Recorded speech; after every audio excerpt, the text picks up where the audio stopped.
Hello, this is question number 78 on stoichiometry, and it's a very straightforward question. So let me use this opportunity to remind you to drink water. Because when you drink water, especially when you're studying, the study hack, it helps your brain, okay, and your body generally. 78. If 4 times 10 raised to the power 3 moles of oxygen, that's actually 4 times 10 raised to the power 3. That's the intention. Yes, that's the amount of moles of oxygen that reacted. How many grams of N2 were required?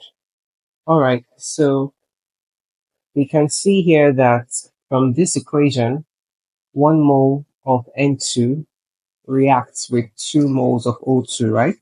So if 1 of N2 reacts with 2 of O2, and we're talking about 4 times 10 raised to the power 3 moles of oxygen, that would mean that the amount of N2 that should have reacted must have been 4 times 10 raised to the power 3 divided by 2, which is 2 times 10 raised to the power 3.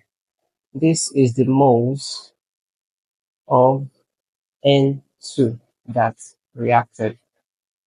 How many grams of N2 were required? So we have to take that moles to grams. That's all. The moles is equal to the mass in grams divided by the molar mass. And the molar mass of N2 is basically 2 times 14, which is about 28 grams per mole.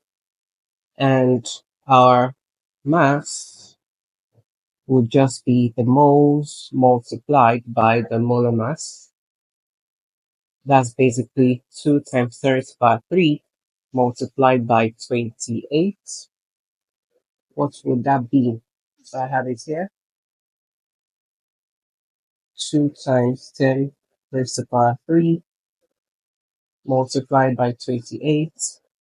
That's 56000 grams.